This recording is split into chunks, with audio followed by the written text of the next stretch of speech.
Estamos de regreso aquí en la segunda emisión de Noticias 360, el segundo mandato de Donald Trump al frente de Estados Unidos. Y bueno, lo decíamos, Donald Trump ha asumido este lunes el cargo como presidente de Estados Unidos número 47, con la intención de ejercer el poder desde el primer día a través de decenas de decretos. El republicano ha adelantado en su discurso de investidura que declarará la emergencia nacional en la frontera con México y a los cárteles como organizaciones terroristas extranjeras. Ha anunciado también deportaciones masivas, movilizaciones de contingentes militares para repeler lo que dice es la invasión de migrantes. Y precisamente para platicar sobre este tema, agradezco la comunicación con Ivonne Fernández Alarcón, quien es analista en política internacional y geopolítica, que nos va a ayudar a dar lectura, a entender lo que ocurrió el día de hoy, la toma de protesta de Donald Trump en su segundo mandato. Ivonne, ¿cómo estás? Muy buenas tardes, gracias por estar aquí. Hola Carlos, un gusto como siempre estar de nueva cuenta en tu programa. Gracias, Ivonne. Bueno, hemos platicado sobre algunos temas que tú como especialista en temas de geopolítica llaman la atención, pero sin duda hoy es uno de los más importantes, Ivonne, lo que representa la llegada de Donald Trump, las amenazas que ha hecho o advertencias. ¿Es para tener miedo? ¿Es para preocupar? ¿O qué podríamos esperar como mexicanos luego del segundo mandato de Donald Trump, Ivonne? Sí, efectivamente, cada que hay un cambio del Poder Ejecutivo en Estados Unidos es para que todos a nivel internacional estemos presentes, sobre todo como mexicanos. Y yo creo que más que tener miedo o más que estar preocupados, debemos estar muy cautos, porque de por sí ya es un presidente que emana del Partido Republicano. Y también porque es el segundo mandato de Donald Trump, que sabemos que es todo menos institucional, sí, que es una persona que se enfoca muchísimo más en el discurso, es una persona más discursiva y por supuesto que también es una persona que podría ser no tan racional y actuar conforme lo que se le está pidiendo en ese momento. Y en este momento, bueno, hay un poco de caos en Estados Unidos y le están pidiendo que llegue a poner orden. Entonces, más que todo, pues ser muy cautos, básicamente. Claro. Ahora, fíjate que acabas de decir algo bien importante, porque ¿qué tanto podemos hacer un balance sobre la gestión de Joe Biden? Porque para muchos fue un presidente muy conciliador, muy tranquilo, pacifista, pero por otro lado también hay quien dice, pues es que dejó un país con muchos problemas. Es decir, ¿cómo recibe el país Donald Trump? Porque entonces, de acuerdo a ello, va a tener que tomar estas medidas extremas, que el caso de los migrantes, el caso de la seguridad, los tratados comerciales. Sí, bueno, yo creo que la administración de Joe Biden no se va a recordar mucho. Va a ser una administración fue más que todo una administración bastante plana, bastante aburrida, digámoslo, sí, en términos tanto internos como internacionales. Y la verdad es que Joe Biden, si bien al final pudo reducir un poco la inflación en Estados Unidos, deja un país que finalmente eligió a Donald Trump porque realmente había mucha división, no solamente dentro de los partidos que ubicamos, demócratas y republicanos, sino incluso dentro de los propios partidos. Entonces deja mucho caos político, económico, mucho malestar social. Entonces realmente va a ser poco recordada la administración de Joe Biden, a pesar de que él quiso y trató de llegar a ser presidente durante mucho tiempo, pero realmente bastante que desear deja el expresidente. Quizá le llegó tarde, ¿no? Ya a una edad muy avanzada, y sí, no hizo grandes cosas. Ahora, aquí lo preocupante y lo que llama la atención de bote pronto es el tema de los inmigrantes. Es decir, va a haber estas deportaciones masivas, va a haber más seguridad en la frontera, esta exigencia de alguna forma que se está dando de quédate en México, es decir, no pases a Estados Unidos. ¿Esto se va a cumplir? O sea, ¿hay posibilidades de cumplir o fueron amenazas de campaña, Ivonne? No, totalmente se van a cumplir. Ya el propio presidente Donald Trump dijo que va a regresar el programa Quédate en México, que sabemos que en 2019 empezó y que hubo un alto con la administración de Joe Biden. Sin embargo, va a regresar ese programa. Se le va a pedir a México que militarice la frontera, tanto la sur como la norte, y que la presidenta Claudia Sheinbaum pueda meter más recursos económicos para que sea más visible que hay una militarización y que de verdad hay un alto de los migrantes, tanto centroamericanos, sudamericanos como propios mexicanos, queriendo pasar a la frontera norte. Entonces, lo vamos a ver. No por nada las últimas declaraciones de la presidenta y del embajador también en Estados Unidos y del secretario de Relaciones Exteriores mexicano han sido: tenemos 53 consulados, está la embajada, cualquier acción que violente los derechos humanos de ustedes, pueden llamar y acudir al consulado o la embajada más cercana. Entonces, por supuesto que la administración actual está tratando de prever todo lo que va a empezar desde el día de hoy.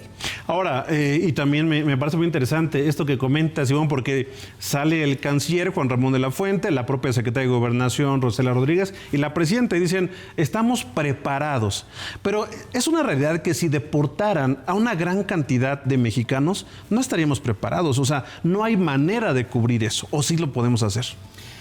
Yo creo que no hay manera. Si nos vamos como a las cifras, no habría una manera. Sin embargo, en este momento el propio gobierno no puede decir que no estamos preparados. Claro. Porque de por sí con la incertidumbre de que ya sabemos cómo ha gobernado Donald Trump o cómo lo hizo en los 4 años anteriores y que también tiene un discurso un poco más pues de incitación al odio, al caos, más reactivo, no puedes decir que como gobierno, sobre todo si acabas de cumplir 100 días, claro, no estás preparado y no quieres que tu gobierno, que la economía, que los empresarios y que el propio pueblo mexicano esté preocupado por lo que ocurre en la frontera norte, que a ver, ya sabemos que es la más importante que tenemos, nuestro principal socio comercial. Entonces ella no quiere que se nos contagie ese malestar internacional que ahorita está porque llega de nueva cuenta el presidente Donald Trump. Entonces lo que se tiene que hacer es mantener la paciencia, ser cautos y decir como esténse tranquilos, todo lo tengo bajo control. Claro, es el discurso que se tiene que dar y queda muy claro.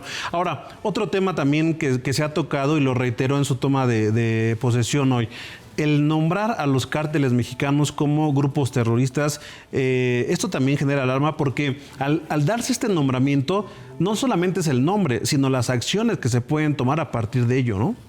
Claro, ya lo hemos visto si nos vamos a la historia de Centroamérica, que cada vez que hay un nombramiento, bueno, también puede haber una injerencia, tanto política como militar, del gobierno de Estados Unidos. Y creo que es algo que como México no estamos buscando, no hemos querido, pero que también es cierto que por la cercanía puede estar una posibilidad. Entonces, sí puede ser algo alarmante. Y obviamente yo creo que el gobierno de Claudia Sheinbaum va a tratar de que solamente se quede como una promesa de campaña y que no llegue a hacerse de esa manera. Lo que yo pienso es que ellos ya han tenido un acercamiento y están tratando de mencionar pauta por pauta lo que se ha hecho para que a lo mejor los cárteles ya no lleguen o que las drogas mexicanas ya no lleguen a la frontera norte. Y más que todo sí es mencionar lo que se ha hecho para que definitivamente no se nombre como a los cárteles como una organización terrorista. Ahora, en aspectos, bueno, obviamente internacionales, pero que sí de alguna forma involucran a México.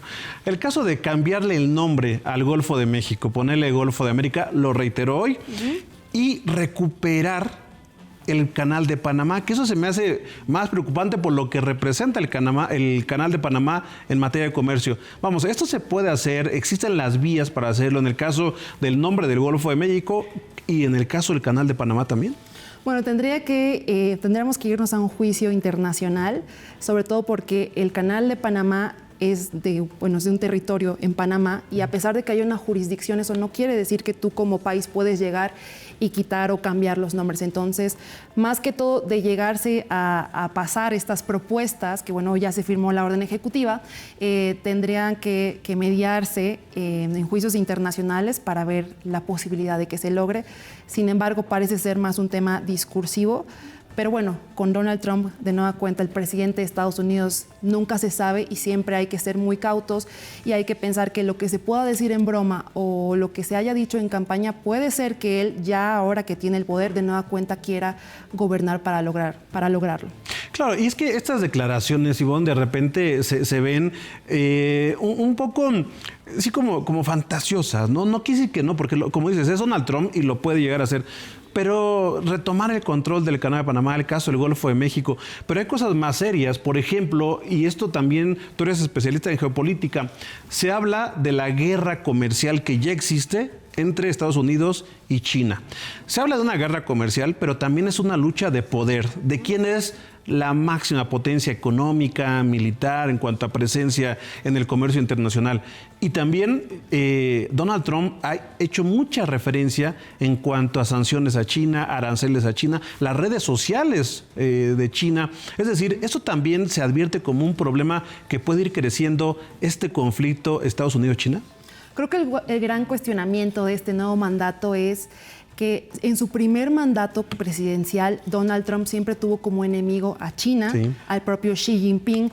Sin embargo, hay un cambio porque en esta ocasión estamos viendo un capitalismo más oligárquico, estamos viendo más a empresarios dentro de la administración. Bueno, el propio Donald Trump es empresario. Entonces, sabemos que su principal asesor de este segundo mandato es Elon Musk, y él tiene un acercamiento y una fijación con China. Entonces, por eso hemos visto un cambio. De hecho, la primera vez que se hablaba de la prohibición de TikTok fue Donald Trump el que lo hizo en su primer mandato, y ahora dice como, pensemos lo mejor, denos más tiempo. Entonces ha habido un cambio, y lo que sí sabemos es que Donald Trump es muy amigo, fan, cercano de los hombres fuertes, ¿no? Por ejemplo, Vladimir Putin, de Bolsonaro, el expresidente de Brasil. Entonces es muy probable que haya un cambio y que ya no sea China el enemigo, sino todo el mundo. Y estamos viendo en este momento que no hay un liderazgo fuerte. No está ya Emmanuel Macron siendo el presidente que era. También vemos cómo ha caído en puntuación el propio Trudeau, primer ministro de Canadá. Entonces, no hay un liderazgo que le pueda hacer frente, y lo más probable es que no haya una guerra como tal China-Estados Unidos, sino que haya una alianza y una cooperación, algo que no hemos visto. Ahora, esto que tocas también, el tema de los empresarios, que se ha acercado mucho a los empresarios. Donald Trump obviamente es un empresario, y también para muchos ha generado una preocupación de que sean políticas más elitistas. Sin embargo, el discurso de Donald Trump es más popular. Es decir, no hay un conflicto ahí de ver a los más ricos del mundo, hablando de Elon Musk, rodeando como asesores de Donald Trump, y que las políticas no vayan en ese sentido social y vayan más a una política empresarial.